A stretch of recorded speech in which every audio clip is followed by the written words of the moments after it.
halkani waa goobtan aad u jeedaan waxaa maanta isugu soo baxay dhammaan shacabka magaalada qaarkeed kala duwan ayagoo soo bandhigaya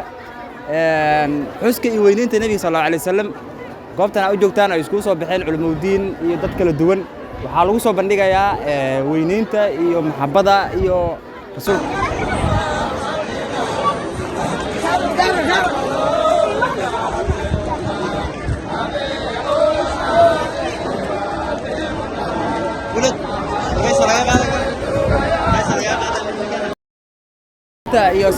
الحمد لله ما شاء الله ويدين تمنى ما أنت فرد وين وتاجسن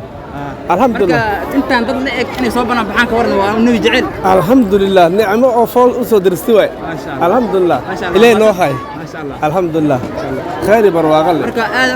ما شاء الله ما شاء الله كورنا دينا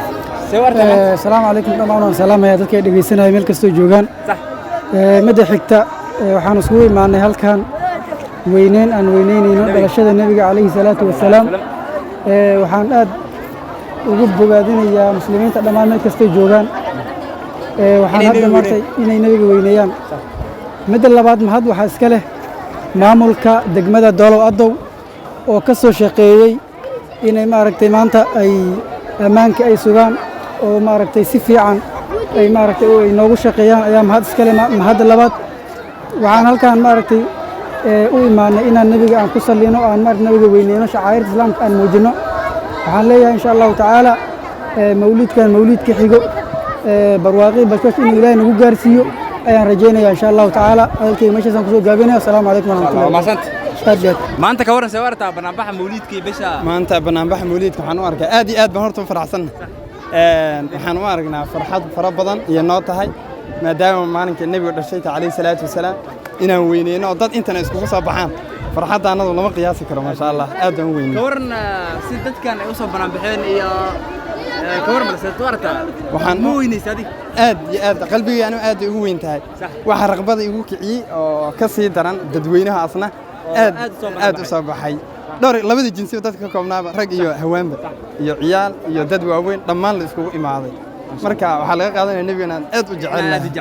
jecelnahay ma santa goor maanta dhalashada nabiga sidii loo soo banaanbaxay maanta arrinta ka waran ma sha Allah maanta waxa waaye waa maalin weyn oo si khaas ah loogu weyn waa maalinta dhalashada nabigeena sallallahu alayhi wasallam in la weynaysiina waa wax aad iyo aad muhiim u ah maanta aad ba farxad nooga tahay in aan u soo banaanbaxno aan u dabaaldegno dhalashada nabiga sallallahu alayhi wasallam waana maalin weyn oo si khaas ah noogu weyn marka waxaan leeyahay dhammaan muslimiinta meel kasta ay joogaan waxaan leeyahay waa maalin khayr qabto waxaan leenahay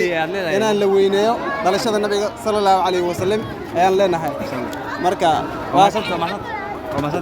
waran maanta banaanbaxan iyo mawlidka waran ما شاء الله ما أنت مولد كلام سوى كوبي كرا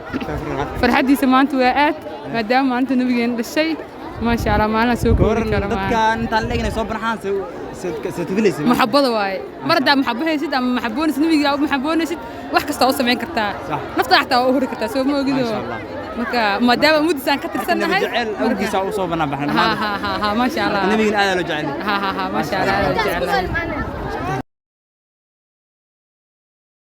كورن مانتا بنبحها والله ما شاء الله الحمد لله وكفر حسنة ما أنت موليدك وكفر حسن ما شاء الله وكفر حسنة موليدك ما أنت والله كلي الله نبينا صلى الله عليه وسلم بنبحها أنت كأنت عليك صباحا والله بالله ما أنت وحن كده فرحة دونك فرحة أنا ما أنت لما بسوكو بكرة ما شاء الله أدب وكفر حسنة يصير ما أنت بالشو صباحا بحين والنبي وينين يعني وواحد وين وقروح بدل ما شاء الله وحلو فرحه بالشو أنت فرحة اللي يقول حسوي مادين وتعيل النبي صلى الله عليه وسلم إلهي متقانا محبته إنه سياديو كون النبي يقول شفيعنا الله نقدر أدب أنا وكفر حسنة ما شاء الله لما سوكو بكرة فرحة ضيادة أدب وناكسنتها meel walba iyo mar walba oo helkaaga ka dhiga Doolow Adow News Media.